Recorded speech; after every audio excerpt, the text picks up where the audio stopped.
Il mio paese d'infanzia che io ho tanto amato, da diversi anni purtroppo ho lasciato.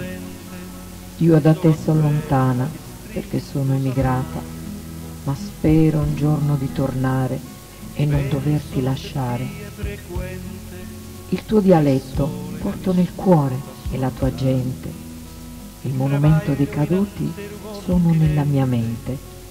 In quella piazza da ragazzina io ci giocavo, alla Pampa, negli Appennini, e con le amiche mi divertivo. Se penso a quei momenti mi viene nostalgia.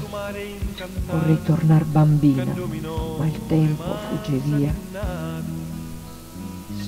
Ogni luglio torno puntualmente, un anno è lungo e passa lentamente.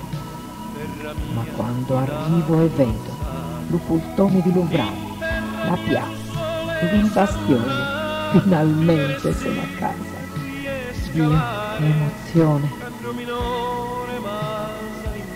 Ma ogni volta giunge l'ora di partire, ricomincia la malinconia e mi sembra di morire, perché devo lasciare la mamma, i miei fratelli e le sorelle. E lascio qui tutte le cose belle. Si può morire di nostalgia, forse tanti non lo sanno, ma nel mio cuore ti porto, anche se ti rivedo una volta all'anno.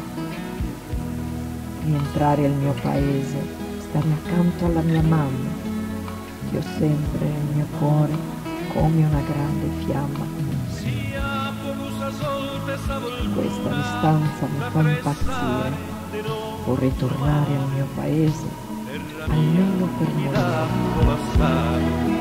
In terra mia su